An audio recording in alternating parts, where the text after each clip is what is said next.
छात्रों, आज हम स्वर्णकाकः इस पाठ का अभ्यास करेंगे। स्वर्णकाकः इस पाठ का जो हिंदी अर्थ है उसको भी जानेंगे और एक एक शब्द का अर्थ भी हम जानेंगे। आप सब लोग मेरे साथ बने रहिए।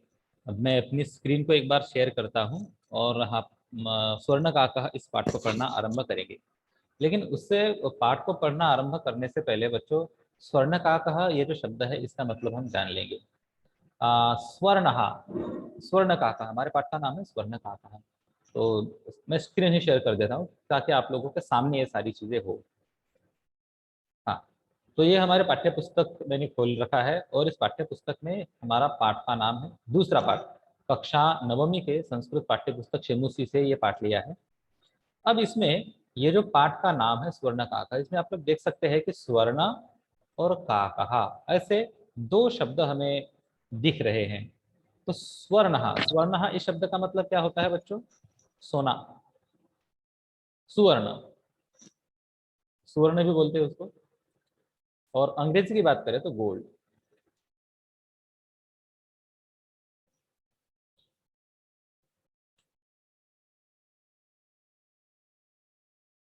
और दूसरा जो शब्द यहाँ पर है वो आप लोग आसानी से देख सकते हैं, का कहा। का कहा यानी कौवा,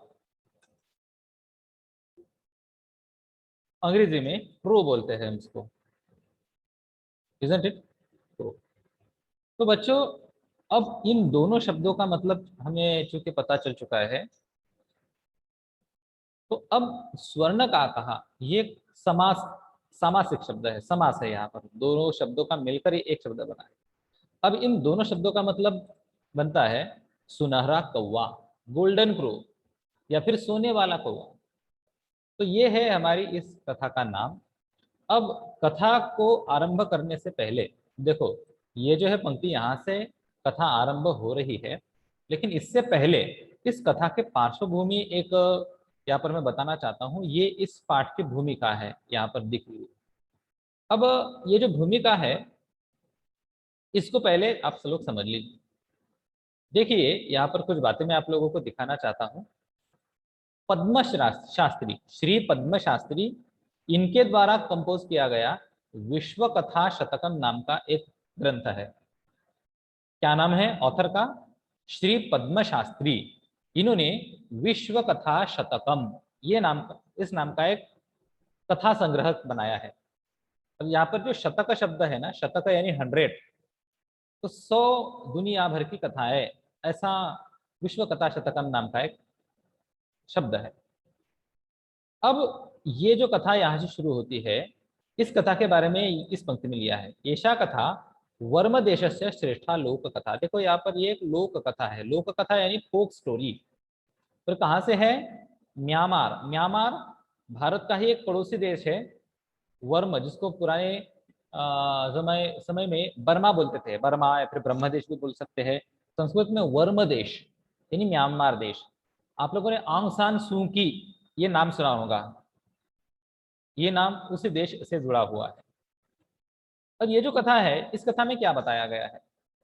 अस्याम कथायाम, यानी इस कथा की जो थीम है, वो थीम कौन सी है? तो वो थीम है लोभस्य दुष्परिणाम तथा त्यागस्य सुपरिणाम। इन दोनों कंसेप्ट पर ये कथा आधारित है।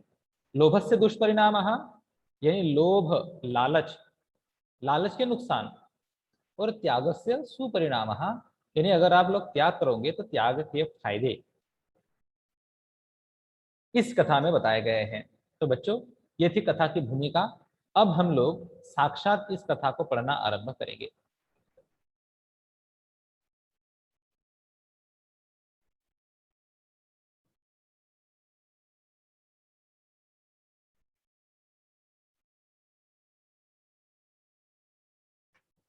चलो, अब हम इस कथा को पढ़ेंगे। यहाँ से मैं एक एक शब्द आप लोगों को समझाते जा रहा हूँ। एक एक पढ़ूंगा भी लाइन और मतलब भी समझाऊंगा।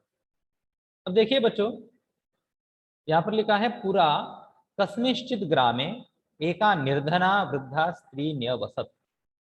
बिल्कुल साफ मतलब है इसका कि पुराने जमाने में किसी एक गांव में एक निर्धन बूढ़ी औरत रहती थी। निर्धना वृद्धा स्त्री न्यवसत। अब देखिए बच्चों, यहां पर स्त्री ये एक सब्जेक्ट है, और स्त्री कैसी है तो वृद्धा, निर्धना और एका, ये तीन उसके विशेषण थे। देखो बच्चों, स्त्री नियवसत, स्त्री रहती थी, एक औरत रहती थी, लेकिन कैसे स्त्री रहती थी तो वृद्धा, एक बूढ़ी औरत, निर्धना, गरीब औरत, और एका यानी एक गरीब बूढ़ी औरत रहती थी किसी एक गांव में। परीक्षा में आप लोगों को विशेषण विशेष सब्जेक्ट ऑब्जेक्ट पूछे जा सकते हैं, तो उसके लिए ये बातें मैंने आपको बताई। अब मैं अगली पंक्ति पर जा रहा हूं। तस्याः च एका दुहिता विनम्रा मनोहरा चासीत। अब देखिए, खुर्ची पर बैठी રહ્યો છું। तस्याः, तस्याः यानी उसकी, एका दुहिता। अब देखो, दुहिता शब्द जो है इस पर ध्यान दीजिए। दुहिता का मतलब होता है पुत्री। आप लोगों को समानार्थी शब्दों में यह प्रश्न पूछा जा सकता है, आप लोगों को नोटबुक में या फिर टेक्स्ट बुक में इसको लिख लेना चाहिए। तस्याः च एका दुहिता, उसकी एक पुत्री, विनम्रा। हाँ बोलो। Can you please repeat the synonym of Greta? हाँ, दुहिता, हाँ, ये क्या यहाँ पर लिखा उसका है? दादा उसका अच्छा ओके। पुत्री, बेटी, ठीक है। तो एक उसकी एक दुहिता रहती है, दुहिता यानी बेटी, लड़की। ये नीचे आप लोगों को यहाँ पर चित्र में दिख रही होंगी, ये यहाँ पर देखो, बाल है उसके छोटे छोटे। तो तस्याः च एका दुहिता, उसकी एक बेटी, विनम्रा, विनम्रा यानी विनम्र, पोलाइट, अंग्रेजी में हम उसको पोलाइट कह सकते हैं, है ना। मनोहरा, मनोहरा यानी सुंदर। और चासित, ये चासित शब्द को मैं यहाँ पर थोड़ा सा समझाना चाहता हूँ। देखो, यहाँ पर दो शब्द है, एक है च जमा आसित, ऐसा यहाँ पर संधि कार्य है बच्चों। इन दोनों का मिलकर चासित बना है, च आसित चासित, दीर्घ संधि है यहाँ पर। अब विनम्रा मनोहरा च आसित, यानी अब ये जो च है, इस च का अन्वय यहां पर आना चाहिए। कहा? मनोहरा च, इसके बाद यहाँ अब ट हो गया च, और उसके बाद आसित। आसित को हम यहाँ कंसिडर करते हैं, वो नीचे लाइन नीचे चलेगी ना, तो मैं ऊपर लिख रहा हूँ। अब ये मतलब आप लोगों को अच्छे से समझ में आ जाएगा। तस्याः च एका दुहिता विनम्रा, देखो, तस्याः च एका दुहिता विनम्रा मनोहरा च, यानी उसकी एक बेटी विनम्र, नम्र स्वभाव की और सुंदर थी। आसित शब्द का मतलब थी होता है बच्चों। थी, कैसी थी? विनम्र थी और मनोहर थी, सुंदर थी। यहां तक समझ गया सभी को? किसी शब्द में कोई प्रश्न है? Yes, दादा। कोई प्रश्न नहीं है, ठीक है। आगे चलो, आगे क्या है? एकदा माता स्थाल्याम, ये लाइन अब मैं सिखा रहा हूं। एकदा माता स्थाल्याम तंडुलान निक्षिप्य पुत्रीम आदिशत। अब एक बार क्या हुआ? एकदा यानी एक बार। अब इसको मैं अलग तरीके से समझाता हूं। इस वाक्य में जो सब्जेक्ट है, वो सब्जेक्ट है माता, माता, और वर्ब है आदिशत, ठीक है। आदिशत, माता ने आदेश दिया। किसे आदेश दिया? पुत्रीम आदिशत, पुत्री ऑब्जेक्ट है, पुत्री को आदेश दिया। माता पुत्रीम आदिशत, माता ने पुत्री को आदेश दिया। लेकिन कैसे आदेश दिया? स्थाल्याम तंडुलान निक्षिप्य। वो आदेश क्या दिया वो अगली लाइन में है, लेकिन इसको समझ लो। स्थाल्याम, बच्चों यहाँ पर स्थाली ये शब्द है। स्थाली का मतलब होता है थाली, जिसमें हम खाना खाते हैं। एक परात, एक बड़ी सी प्लेट, वो होती है थाली। तो स्थाल्याम तंडुलान निक्षिप्य, तंडुल का मतलब है चावल, और निक्षिप्य यानी रखकर। तो एक बार उसकी माँ ने क्या किया, माँ बूढ़ी औरत थी, उसने एक थाली में चावलों को रखा और रखकर पुत्रीम आदेशत, पुत्री को आदेश दिया। यहां तक समझा होगा, तो मैं आगे बढ़ाता हूं।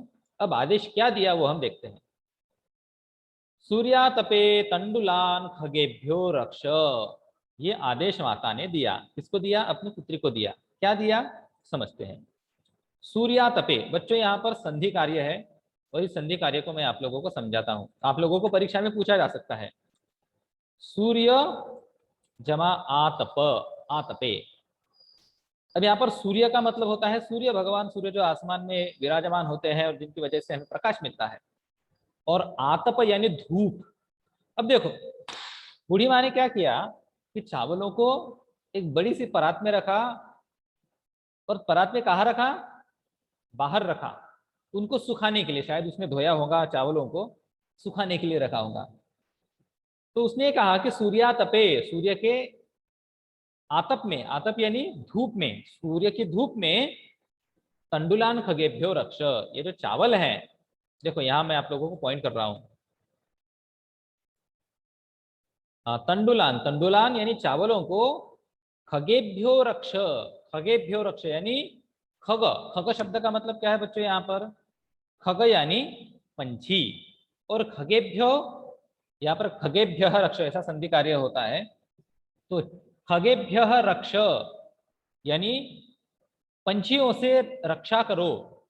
तुम्हें चावलों की रक्षा करनी है, किनसे करनी है? खगेभ्यो रक्ष, पंछियों से रक्षा करनी है। कहां पर करनी है? सूर्यातपे यानी सूर्य के आतप में, सूरज की धूप में। तो कुल मिलाकर अगर देखा जाए तो यहाँ पर पूरा मामला ये है कि वो जो बूढ़ी माँ है, बूढ़ी माँ ने क्या किया? बूढ़ी माँ ने अपनी बेटी को वहां पर रख दिया। कहां पर रख दिया? वो जो चावल उसने रखे थे चावलों की रक्षा करने के लिए, चावल अगर बाहर रखे हैं तो कोई ना कोई पंछी आएगा, चावल को खाएगा। और बूढ़ी माँ ये नहीं चाहती कि कोई चावल आकर, उनके चावल आकर खा जाए, तो इसलिए उसने अपनी बेटी को वहां पर रख दिया, आदेश दिया कि सूरज की धूप में चावल रखे हैं, उनको पंछियों से बचाओ, पंछियों से उनकी रखवाली करो। बच्चों यहां तक समझ गया सभी को? यस दादा। ओके, अब अगली लाइन देखो, अगली लाइन को मैं हाईलाइट कर रहा हूं। किंचित कालादनंतरम एको विचित्र काकः समुड्डीय तस्याः समीपम अगच्छत्।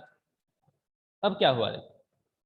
किंचित कालादनंतरम, कालादनंतरम कुछ काल के बाद, कुछ काल के अनंतर, कुछ काल के बाद एको विचित्रः काकः, एक विचित्र कौवा, समुड्डीय, समुड्डीय उड़कर, तस्याः समीपम अगच्छत् यानी उसके समीप आ गया, समीप आ गया, उसके पास आ गया।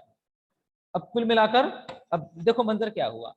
उसके माँ ने चावलों को बाहर रखा है सुखाने के लिए और अपनी बेटी को कह दिया है कि जाओ बेटा उन चावलों की रखवाली करो पंछियों से, वो सूरज की धूप में रखे हुए हैं। लेकिन वहां पर कुछ समय के बाद एको विचित्र है कहा, एक विचित्र कौवा समुड्डीय उड़कर तस्याः समीपम अगच्छत्, उसके नजदीक आ जाता है। तो बच्चों इस तरह से मैंने जो पहला अनुच्छेद है इसको आप लोगों को समझाया। क्या आप लोगों को इस पूरे पैराग्राफ में कोई शंका, समस्या, प्रश्न है? अगर है तो मुझे बताओ। नो दादा। ओके, तो अब हम आगे बढ़ रहे हैं। अगला अनुच्छेद सीखो। ये देखो, ये चित्र बहुत बढ़िया है यहाँ पर बना हुआ। इस चित्र में आप सब कुछ देख सकते हैं। देखिए ये यहाँ पर वो बेचारी लड़की है, यहाँ पर चावल है और चावल खाने के लिए कौवा आया है। लेकिन बच्चों आप लोगों के लिए प्रश्न, इस चित्र में एक गलती है। ये जो यहाँ पर अनुच्छेद है, अगर आप लोगों ने अच्छे से इसको समझ लिया होगा तो इस चित्र में आप लोग एक गलती को ढूंढ सकते हैं। एक नहीं, दो गलतियां हैं इस चित्र के अंदर, दो गलतियां।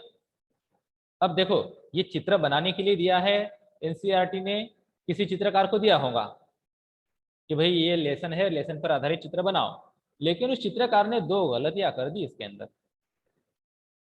दादा कैन आई? यस।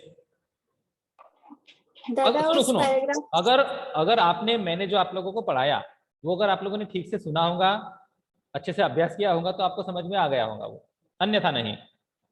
बोलो जल्दी।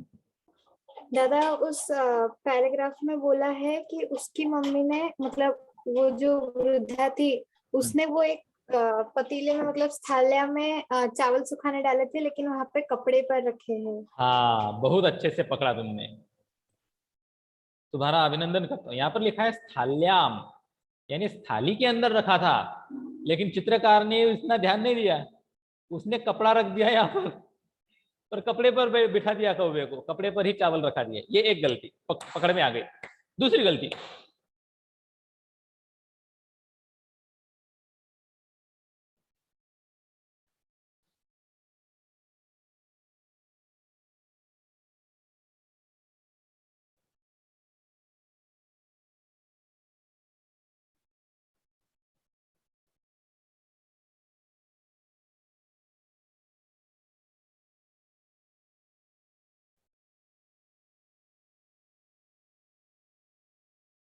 सोचो सोचो, सोच कर जवाब दो।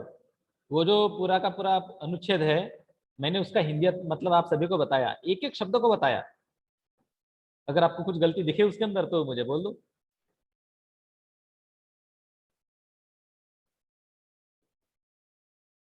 बच्चों हार गए क्या, बोलो मैं बता देता। दादा क्लियर दो ना। नहीं, क्ल्यू दिया है तो वो उत्तर आ जाएगा आप लोगों को। दादा मैं ट्राई करूं। हाँ दादा करो एक गलती दिखी है दादा। करो करो, बोलो।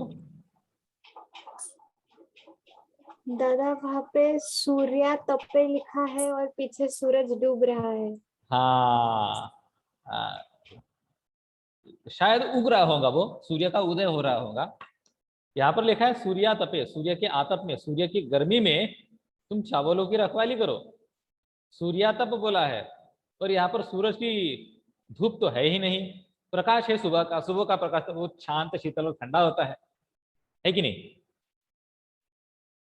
ये दो दादा चीजें। लेकिन सूर्य है इसमें पेंटर के लिए।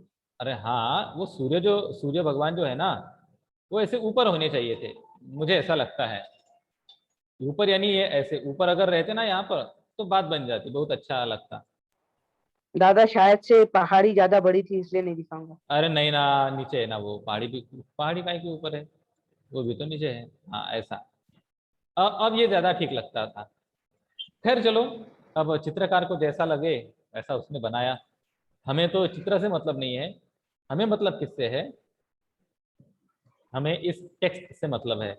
जो कुछ भी यहाँ पर पढ़ाया जा रहा है, पढ़ा जा रहा है, इससे हमें मतलब है, बाकी चीजें छोड़ दो। ठीक है, तो चलो आगे बढ़ते हैं। लेकिन आगे बढ़ने से पहले बच्चों, ये जो अनुच्छेद है, इस अनुच्छेद पर आधारित मैं आप लोगों को कुछ प्रश्न पूछना चाहता हूं। आप लोग उत्तर दोगे? यस दादा। हाँ चलो, क्या ट्राई तैयार हो? करो। हाँ बिल्कुल, ट्राई तो करना ही पड़ेगा। हम्म, क्या पूछूं, कैसे पूछूं, कहाँ पूछूं? ये इधर पूछता हूँ, मैं सीधे सीधे वर्ड फाइल खोलता हूँ ये।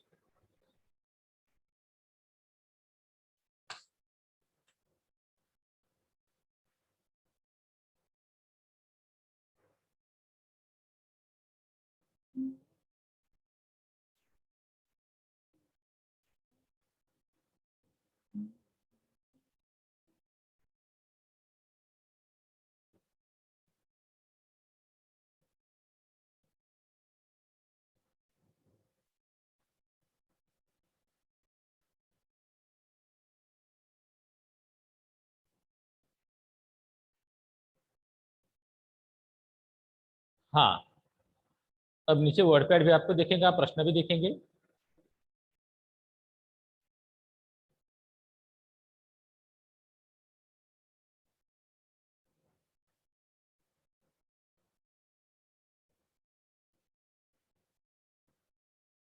प्रश्नों के उत्तर दीजिए, मैं यहाँ पर लिख रहा हूँ प्रश्न।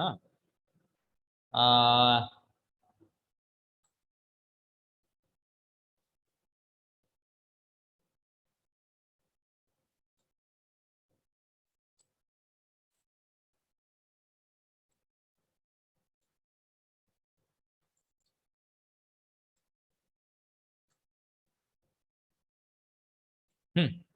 दो, उसका उत्तर क्या है? जिसको उत्तर आएगा वो बोल दे। कस्मिंश्चित् ग्रामे कीदृशी वृद्धा स्त्री न्यवसत्?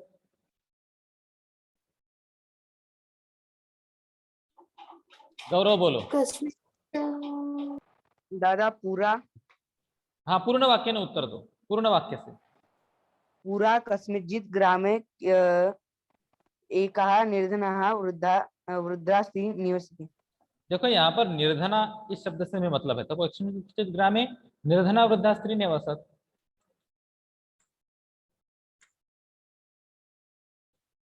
अगला प्रश्न, वृद्धायाः पुत्री कीदृशी आसीत्। अब इसका उत्तर आप लोगों को पूर्ण वाक्य में देना है, पूर्ण वाक्य से देना है, पूर्ण वाक्य में। अर्पिता बयस। वृद्धायाः पुत्री विनम्र मनोहरा चासीत्। देखो, वृद्धायाः पुत्री विनम्रा मनोहरा च आसीत्। अब हमारे पाठ्य पुस्तक में सीधे यहाँ पर चासीत ऐसा संधि कार्य करके लिखा है, तुम चाहो तो वैसा भी लिख सकते हो, लेकिन च आसित तोड़ तोड़ कर लिखा तो भी चलेगा। अगला,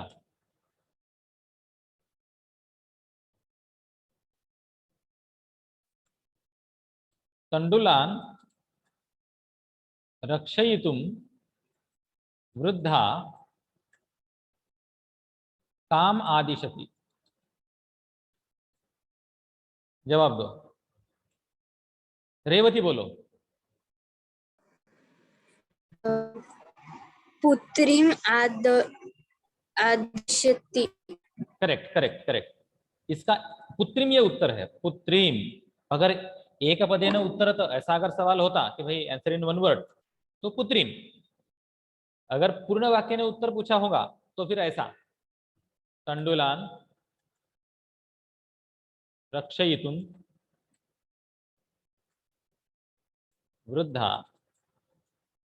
पुत्रीम आदिशति। अब बच्चों, अगर आप लोगों ने टेक्स्ट देखा तो यहाँ पर आदिशत ऐसा है। अब इसको एज इट इज लेना नहीं लेना ये सवाल पर डिपेंड करता है, लेकिन मैं ये सजेस्ट करता हूँ कि आप लोगों को जो प्रश्न है, प्रश्न के ही शब्दों को लेना है और जो आंसर है उसके अंदर घुसेड़ देना है। जैसे कि यहाँ पर ये प्रश्न एज इट इज लिया और एक काम जो था, काम की जगह पर हमने पुत्री को रख दिया और अंत में फुल स्टॉप दे दिया। ठीक है, अगला प्रश्न,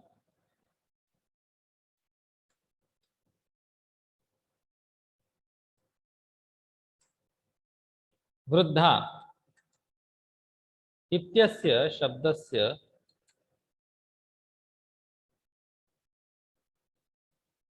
विशेषणम किम। वृद्धा का विशेषण क्या है। अब नीचे ऑप्शन दे रहा हूं मैं। पहला, एका, ह निर्धना, ग गौ अपि। चलो बोलो, जिसे उत्तर है एक मिनट था, रुको रुको, मैं बताता हूं।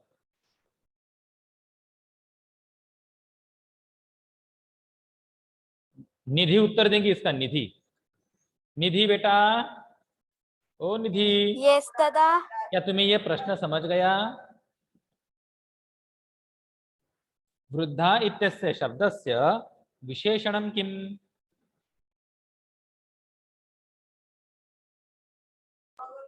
दादा उत्तर उत्तर नहीं पूछा मैंने प्रश्न पूछा। प्रश्न समझा क्या। यस दादा। हाँ, क्या है प्रश्न का मतलब। वृद्धा इसका विशेषण क्या है। हाँ, नीचे इस ऑप्शन है। शब्द का विशेष क्या है। अब नीचे ऑप्शन है, एका, निर्धना, द्वौ अपि। इन तीनों में से किस विकल्प को तुम चुनोगी। दादा निर्धना मतलब। बेटा, तुम्हारा ध्यान नहीं था क्या। मैंने कितने प्रेम से पढ़ाया, सब कुछ शुरुआत से पढ़ाया।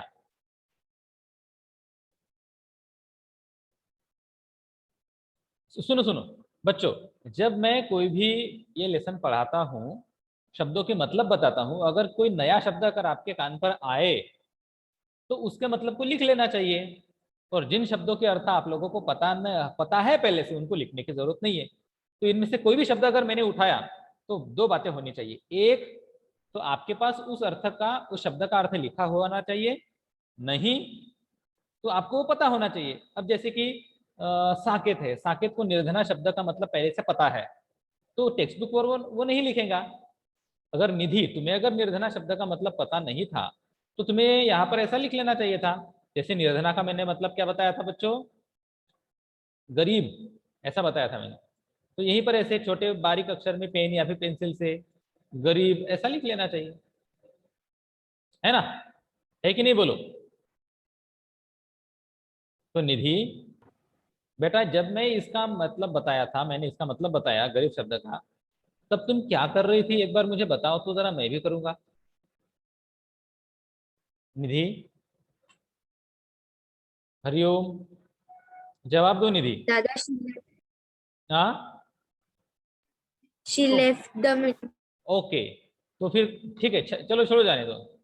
मुझे एक बात बताओ, वृद्धा इत्यस्य शब्द से विशेषणम किम, बोलो क्या विशेषण है इसका, हाथ हाथ खड़े करो।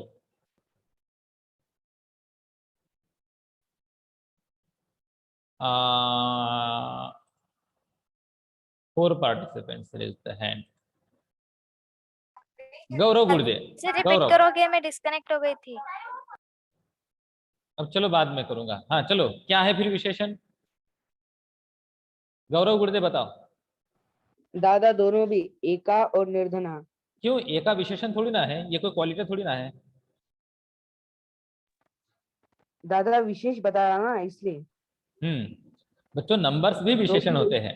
हाँ करेक्ट है।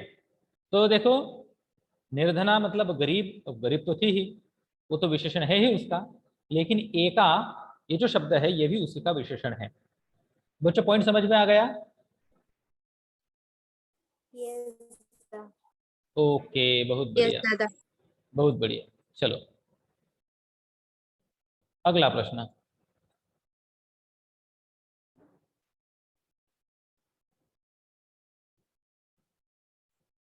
अगला प्रश्न है, आदिशत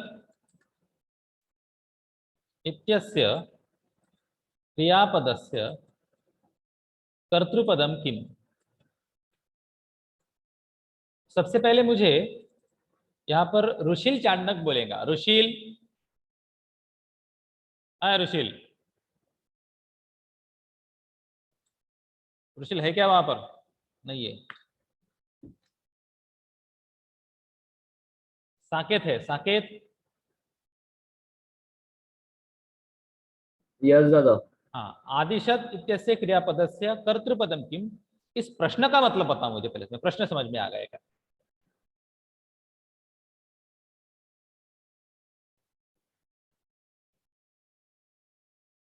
आदिश्यत एक वर्ड है हम्म,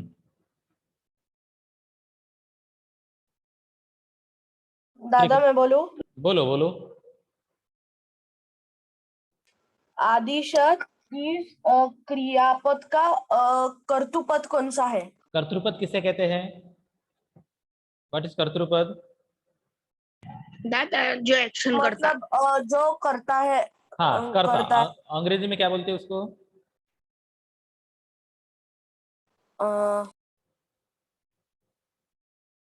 अरे बच्चों सब्जेक्ट बोलते हैं उसको, सब्जेक्ट। सब्जेक्ट। हाँ सब्जेक्ट। अब यहाँ पर लेसन पर आओ, वापस आओ। कहाँ है आदिशत, ये रहा आदिशत, ये वर्ब है। अब इसका ये वाला सेंटेंस है, ठीक है। तो यहाँ पर आदिशत का वर्ब क्या है, इसका सब्जेक्ट क्या है, Can I? यस बोलो। दादा दादा माता. हैंड रेज है ना दादा। माता, माता करेक्ट। माता माता। नहीं इस थाल्याम हो गया, थाल्याम। दादा हाँ दादा एक्चुअली दादा मैंने मुझे 3 4 बार स्क्रीन में थी तो मैं लीव करके ज्वाइन कर रहा हूँ। ओके ठीक है। तो माता आदिशत, माता ने आदेश दिया। तो खैर बच्चों, अच्छा हुआ आप लोगों ने भी बहुत अच्छे से पढ़ा यहाँ पर इसको। इस तरह से मैंने 2-4 प्रश्नों से के माध्यम से आप लोगों को समझाने की भी कोशिश की। इसी तरह से हम आगे आने वाले जो अनुच्छेद है उनको भी पढ़ते रहिए और अभ्यास करते रहिए। इस पाठ का बहुत अच्छा पाठ है और आगे भी हम बहुत कुछ सीखने वाले हैं। अब तक जो कुछ भी मैंने सिखाया, इसमें अगर आपको कोई डाउट है, शंका, समस्या, प्रश्न, तो आप लोग मुझे जरूर पूछ सकते हैं। अब जब आप घर जाओ, अब घर जाओ से मतलब अब घर में ही हो, तो अपने घर में कक्षाकौमुदी.com पर जाओ, वहाँ पर से इस पाठ का पीडीएफ भी आप लोग डाउनलोड कर सकते हो। इसका ट्रांसलेशन भी मैंने करके रखा है, शायद निशिका ने भेजा होगा, नहीं भेजा होगा मुझे पता नहीं है। और अभ्यास करो, पढ़ो इसको, पहले इस पाठ को पढ़ो। पाठ का जो हिंदी अनुवाद, हिंदी ट्रांसलेशन मैंने कक्षाकौमुदी.com पर अपलोड करके रखा है, उसको भी डाउनलोड करके देखो, तो ये पाठ आप लोगों को बहुत अच्छे से समझ में आ जाएगा। ठीक है बच्चों, और कोई डाउट? दादा आपको पर्सनल पे भेजा है दोनों लेसन का ट्रांसलेशन। अरे ग्रुप पर भेजो ना। दादा ग्रुप नहीं था, पर्सनल नंबर था, पर्सनल पे भेजा है। अब देखो, दरअसल बात ऐसी कि मेरे इतने सारे ग्रुप हो गए विद्यालय के कि ठीक है, कोई बात नहीं। कोई दादा हाँ बोलो। दादा मैं तो सर्च कर दादा मैंने बहुत बार सर्च किया, कक्षा कौमुदी आ ही नहीं रहा दादा। आता दादा है। मैं पिछले वीडियो आता है। तुमने ठीक से सर्च नहीं किया। दादा उसपे वो कुछ तो भी वीडियोस आ रहे, मतलब कुछ तो भी प्रैंक्स वाले कौन से तो भी आ रहे वीडियोस। ऐसा बिल्कुल भी नहीं है, तुम्हारा कीवर्ड शायद गलत होगा। कोई बात नहीं, अगले पीरियड में मैं आप लोगों को बता दूंगा कि कहाँ से कैसे सर्च करना है। ठीक है? दादा एक बार चेक हाँ कर लो, दादा। नहीं तो हैकिंग हुई होंगे कक्षा कौमुदी के साथ में। नहीं, मैं इतना कच्चे नहीं गुरु दादा, चला कौन नहीं। सा तो भी उनका यूट्यूब चैनल है, उसका मैं नाम भी अरे कक्षा कौमुदी अरे है। यूट्यूब चैनल भी है, वो भी अपना ही है। मैं वेबसाइट की बात कर रहा हूँ। आप लोगों को ट्रांसलेशन जो पीडीएफ है वो है ना, वो यूट्यूब से थोड़ी ना मिलता है, वो तो वेबसाइट से मिलेगा। ठीक है बच्चों, तो चलिए आज हम यहाँ पर रुक यस जाते दादा। हैं। अगले बार हम फिर से पढ़ेंगे और बहुत अच्छे से पढ़ेंगे। ठीक है? हरिओम।